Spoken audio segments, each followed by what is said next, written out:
Hello everyone, कैसे हो आप सब। आप सबका स्वागत है आपके अपने चैनल अपडेट विद विकास में। तो आज के इस वीडियो में हम बात करने वाले हैं बीए प्रोग्राम के सेकंड सेमेस्टर के उन सभी स्टूडेंट्स के बारे में जिनका पेपर होने वाला है environment science theory into practice first.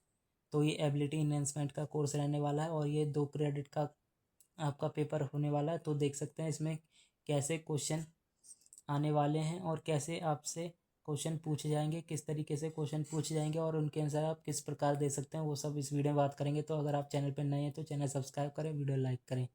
तो चलिए वीडियो स्टार्ट करते हैं। तो यहाँ पे इंस्ट्रक्शन दी हुई है तो थोड़ा पढ़ लेते हैं।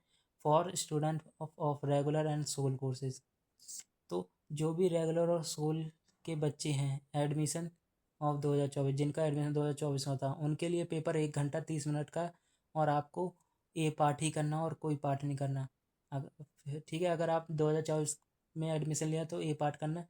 और दूसरा इंस्ट्रक्शन बताए फॉर स्टूडेंट सोल और रेगुलर, अगर आपने 22-23 में एडमिशन लिया है, ठीक है, तो ये आपका पेपर 1 घंटा 45 मिनट का रहने वाला है और इसमें आपको ए और बी दोनों पार्ट करने हैं, ठीक है। और अगर आप सोल में एडमिशन लिया है, अगर आप रिपीट कर रहे हो, यानी कि अगर आप की इस पेपर में बैक आ गई थी तो आप अगले इस साल दोबारा ये पेपर दे रहे हो, तो ये आपका पेपर 2.5 घंटे का रहने वाला, 70 मार्क्स का रहने वाला और आपको तीनों सेक्शन अटैम्प्ट करने हैं, ए बी सी, ठीक है। तो चलिए देखते हैं ए पार्ट क्या पूछ रहा है इससे। ए पार्ट में आपको पहला क्वेश्चन कंपलसरी है, ठीक है, और 2 चॉइस से कर सकते हैं। पहला क्वेश्चन आपका ट्रू फॉल्स है, ठीक है। ट्रू फॉल्स में आपका देख सकते हैं ज्वारीय ऊर्जा नवीकरणीय ऊर्जा संसाधन का एक उदाहरण है या नहीं, ये आपको बताना है। पर्यावरण केवल 2 घटकों से मिलकर बना है, जलमंडल स्थलमंडल। नहीं, ये तो बिल्कुल ही गलत है, जल वायुमंडल भी होता है, तो ये तो गलत ही है, ठीक है। प्लास्टिक और जैव नवीकरणीय कचरे का एक उदाहरण है, तीसरा ट्रू फॉल्स है ये। चौथा, पारिस्थितिक तंत्र में द्वितीयक अनुक्रमण प्राथमिक अनुक्रमण की तुलना में तेजी से होता है, ये चौथा इसका।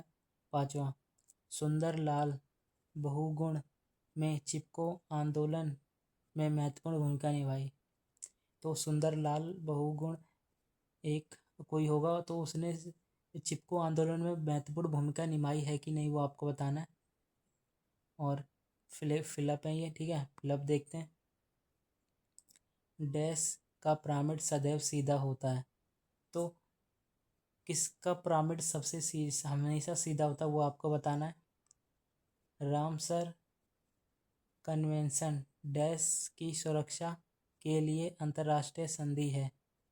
रामसर कन्वेंशन डैश मतलब किसके लिए, ये आपको बताना है, ठीक है। रामसर कन्वेंशन डैश की सुरक्षा के लिए अंतर्राष्ट्रीय संधि है, ये बताना, ठीक है। तीसरा, शेर की तीव्रता को डैश की इकाई से मापा जाता है। जो शोर है, जो भी शोर है, नॉइज़ है, उसे किसकी इकाई से नापा जाता है, वो आपको बताना है। एक खाद्य श्रृंखला में ऊर्जा का प्रतिशत एक पौधे स्तर से दूसरे पोषी स्तर से दूसरे पोषी स्तर में कितना जाता है, तो ये तो मुझे पता है 10% होता है कि अगर किसी ने अगर बकरी ने घास खाई तो वो उसे 100% मिल जाएगा उसका पोषण। और बकरी को अगर कोई और खाता है, शेर वगैरह, तो बकरी से सिर्फ उसे 10% मिलेगा। विश्व ओजोन दिवस को मनाया जाता है, विश्व ओजोन दिवस कब मनाया जाता है वो आपको बताना है, ठीक है। दूसरा क्वेश्चन पूछ लिया है यहाँ पे आपसे। वन पारिस्थितिक तंत्र बनाम रेगिस्तान पारिस्थितिक, देखो आपको वन पारिस्थितिक तंत्र बताना है वो क्या होता है, ठीक है। और उसी के बाद आपको बताना है रेगिस्तान पारिस्थितिक तंत्र क्या होता है। दूसरा, ई कचरा बनाम खाद्य अपशिष्ट, जो इलेक्ट्रॉनिक वेस्ट होता है वो ई कचरा होता है, उसके बारे में बताना है कि वो क्या होता है और किस प्रकार से वो उत्पन्न होता है। और खाद्य अपशिष्ट के बारे में बताना है और वो कैसे उत्पन्न होते हैं वो बताना है। तीसरा है इसी में दूसरे क्वेश्चन में तीसरा पार्ट है प्राथमिक वायु प्रदूषण बनाम द्वितीय वायु प्रदूषण। देखिए, वायु प्रदूषण का आपको प्राथमिक रूप बताना है और उसका द्वितीय रूप बताना है। तीसरा क्वेश्चन आ गया यहाँ पे, निम्नलिखित पर संक्षिप्त टिप्पणी लिखिए, कोई दो कीजिए, किन्हीं दो को करना आपको। नदी जल संरक्षण संघर्ष, नदी जल संघर्ष, यूट्रोफिकेशन और उसके प्रभाव, पारिस्थितिक तंत्र की बहाली। उसके बाद चौथा क्वेश्चन आ गया, भारत की विभिन्न प्रकार की नवीकरणीय ऊर्जा संसाधन कैसे उपलब्ध हैं। चर्चा करें कि नवीकरणीय ऊर्जा स्रोत को अपनाने और उनका विस्तार जलवायु परिवर्तन को कम करने के सतत विकास सुनिश्चित करने में कैसे योगदान दे सकता है, ये बताना। प्लास्टिक प्रदूषण के पर्यावरणीय, स्वास्थ्य और आर्थिक प्रभाव का विस्तार से वर्णन कीजिए। तो वही बताना आपको, प्लास्टिक प्रदूषण से पर्यावरण और स्वास्थ्य और आर्थिक पर्यावरण पे क्या प्रभाव पड़ते हैं, प्लास्टिक प्रदूषण के स्वास्थ्य पे क्या प्रभाव पड़ते हैं और आर्थिक क्या प्रभाव पड़ते हैं, वो बताना। कुछ ऐसे उपाय सुझाएं जिन्हें लागू करने से प्रयास कम हो सके, और कुछ ऐसे आपको उपाय बताने जिससे प्लास्टिक प्रदूषण कम हो सके। और भाग बी आ गया है उन सभी स्टूडेंट के लिए जिन्होंने 2022 और 23 में एडमिशन लिया है, उन्हें ये भी करना है। तो छठा क्वेश्चन पूछे, दिल्ली में हर सर्दियों में भयंकर धुंध छाती है जिससे हवा की गुणवत्ता पर काफ़ी असर पड़ता है। इससे अपने कॉलेज के इको क्लब के सदस्यों के रूप में प्रतिवर्त पहल इसे मुद्दे की गंभीरता के बारे में छात्रों और आसपास के समुदायों के बीच जागरूकता बढ़ती है। इससे अतिरिक्त उन उपायों पर चर्चा कीजिए जो नागरिक और सरकार दिल्ली की धुंध की समस्या को दूर करने और कम करने के लिए उठा सकते हैं। ठीक है, छठा हो गया ये। सातवां आ गया आपसे, ऐसी नीति और प्रौद्योगिकियों का सुझाव दीजिए जिसके द्वारा भारत निम्नलिखित सतत विकास लक्ष्यों को प्राप्त कर सके। SDG 3 अच्छा स्वास्थ्य खुशहाली, SDG 7 सस्ती और स्वच्छ ऊर्जा।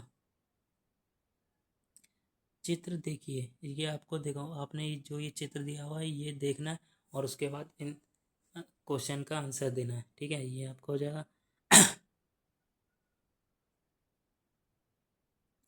और जो ऐसे स्टूडेंट जिनकी कंपार्टमेंट आ गई थी 22-23 के एग्ज़ाम में, इन सेकेंड सेमेस्टर के में, तो वो दोबारा पेपर दे रहे हैं तो उन्हें C सेक्शन भी करना है।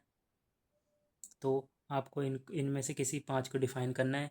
जीवाश्म ईंधन को, धुंध को, जैविक खेती को, घास स्थल पारिस्थितिक तंत्र को, खाद्य जाल को। ठीक है, ये। उसके बाद मरुस्थलीय क्या है, मरुस्थलीकरण क्या है ये बताना। मरुस्थलीकरण की प्राथमिक कारकों और प्रभावों को व्याख्या करनी है। ठीक है, इसके बाद 11वां आ गया, भारत में शहरी और ग्रामीण क्षेत्रों में उत्पन्न होने वाले विभिन्न प्रकार के ठोस कचरे और वर्गीकृत कीजिए। ठोस अपशिष्ट प्रबंधन में 3R रीयूज 3R होते हैं। एक तो रीयूज होता है, रिसाइकल होता है, और एक और R होता है वो पता नहीं। सिद्धांत और अपशिष्ट पृथक्करण को प्रासंगिक